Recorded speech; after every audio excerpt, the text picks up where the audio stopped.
Renovator. I'm Coach Phil, also known as Phil Jokes. What I'd like to do today is show one of my sponsors. So hang in there for a minute. Here we go.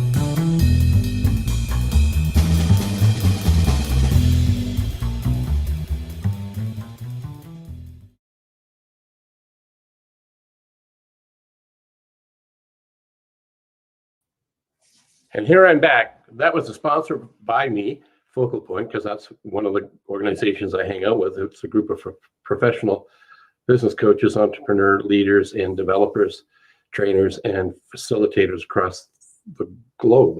Last week we had our international conference. It was virtual. Looking forward to being in New Orleans next year. This would have been this targeted area where we're going to be this year, and didn't make it. Everybody knows why, and that's totally okay. So here, I want to bring up my other sponsor, Brian Monahan.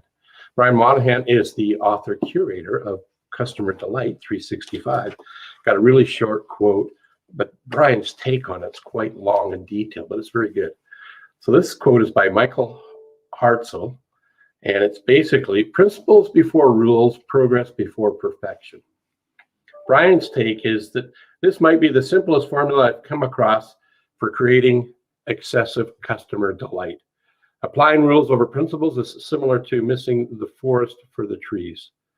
We can't plan for all of life's scenarios, but we can have principles and values that guide us when faced with situations that seem to fall outside the lines. Principle-driven business stand out from the competition like a beacon in the dark. Then, of course, progress before perfection. If you agree that you can't plan for every scenario, you understand that perfection is an unattainable goal that diminishes your ability to connect and create delight. Brian's a very wise guy, isn't he? I think so. That's why I like using his book. Lots of great nuggets in there.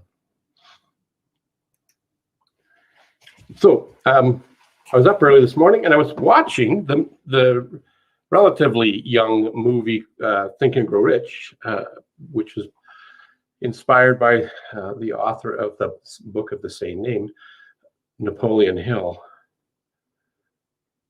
And one of the people on there in the movie itself, when I was watching it, is a young woman who's part of the Shark Tank, Barbara Ann Corcoran, who has made her success primarily through real estate.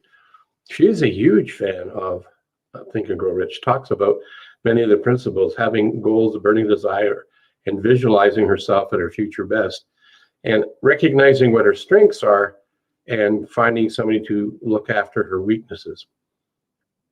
If you haven't watched the movie, I would encourage you to invest the $17 and watch the movie, because once you've invested in it, you can watch it over and over and over and over. And one of the keys that Bob Proctor talks about in his teachings from that same book, he's been doing this for over 40 years, and a big part of us growing is constant spaced repetition. It's not doing something once and becoming proficient at it. It's doing something on a frequent basis, regularly distributed, like learning how to drive a car, ride a bicycle, reading a book from, the early days where we had to sound it out and say, see Dick run, see the red ball. So now we can do things, if you've been exposed to it, speed reading or perhaps even photo reading.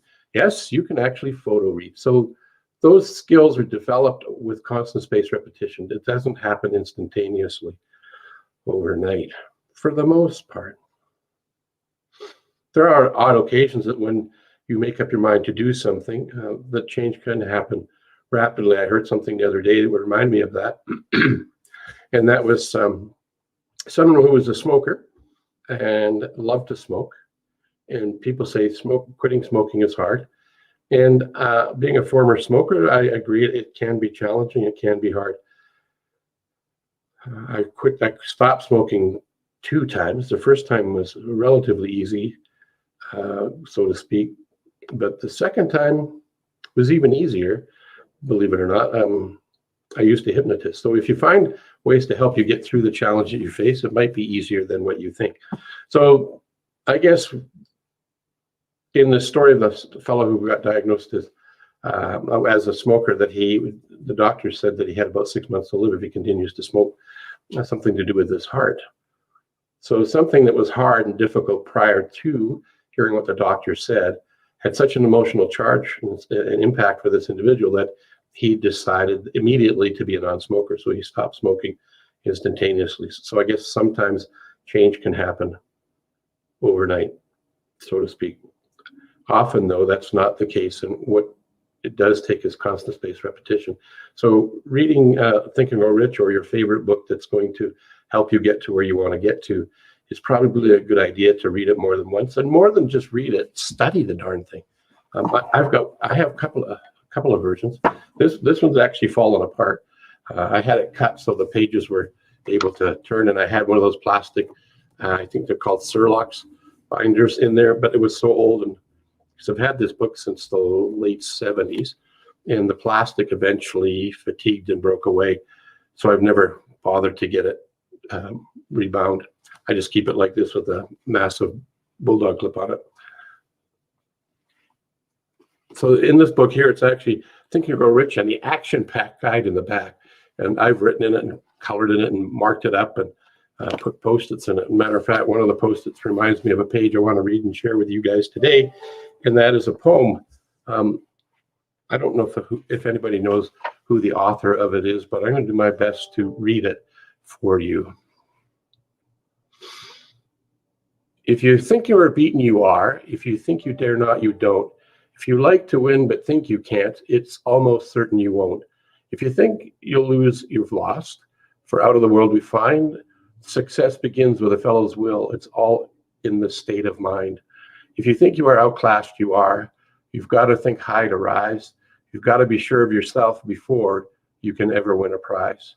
Life battles don't always go to the stronger or faster man or woman, but sooner or late, the man or woman who wins is the man or woman who thinks he or she can.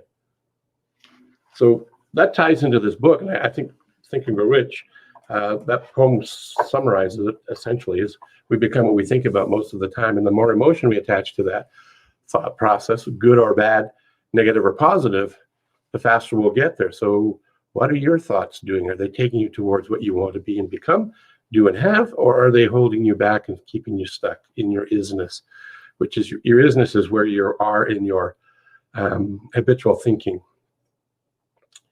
In the book Think and Grow Rich and in the movie, they talk about the 13 steps. And all 13 are important. And the book is more than just thinking and getting rich, dollars and cents wise. They do reference that a lot in the book because what gets measured gets changed, whether that be weight, loss or gain, exercise, any of those things are measured. And if we don't measure it, how do we know if we've moved away from where we want to get away from and move towards what we want to get to? So measuring is a way of helping you track your efforts and your results. But it's not all about money. It's probably more about happiness.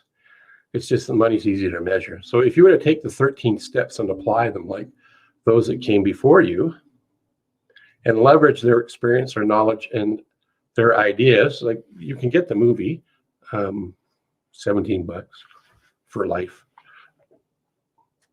It's better than watching a lot of network TV, or better than listening and watching the news. Yeah, I think it's got that beat hands down for sure. Anyway, I just wanted to pop on today and talk to you about thinking and growing rich. So the title of this particular live stream is Think and Grow Rich. What? Well, what are you thinking about? What do you want to get done? What do you want to do? What do you want to be known for? What makes you happy? What's a pretty powerful question. If you haven't checked out Think and Grow Rich, you might want to do it. Yes, it's an old book. Gravity's old too. And you know what? It still works. So if you like this, let us know. My information is right up here. Whoops, wrong side, weather guy. Phil@coachphil.ca is my email address, and my website is coachphil.ca. If you would like to be a guest or know somebody that would be interesting, or people would be interested in knowing their story, I'd love to be introduced to them and have a conversation and find a time to plug them into the calendar. Those are typically Wednesdays and Fridays, but some Wednesdays and Fridays are booked. So if you know somebody and want to, or maybe it's yourself, let me know. Let's share your story. You just never know how you might be able to elevate somebody's life, help them over a mountain or through a mountain or around a mountain. They might just need one more little idea to make their big idea get where it needs to get to. There's my friend, Kellen Fisher. Great things to think about and then act on. Speaking of thinking about, if you've never checked out Cards That Wow, you need to. Kellen is amazing. Her backstory is she came through COVID, like most of us have, but took a cut and pay, ended up getting let go. And then what she did is reinvented herself, and she started this business with Cards That Wow. And it's morphed into other things. I think she used to be afraid of being live on camera and doing shows. And now she does 3, and I think she does a couple of shows on Clubhouse. So talk about thinking and growing rich in a variety of ways. Kellen Fisher is a great example of that. You can find her all over the place. Clubhouse, Facebook, Instagram, TikTok. Yes, and TikTok's not just for the youngsters.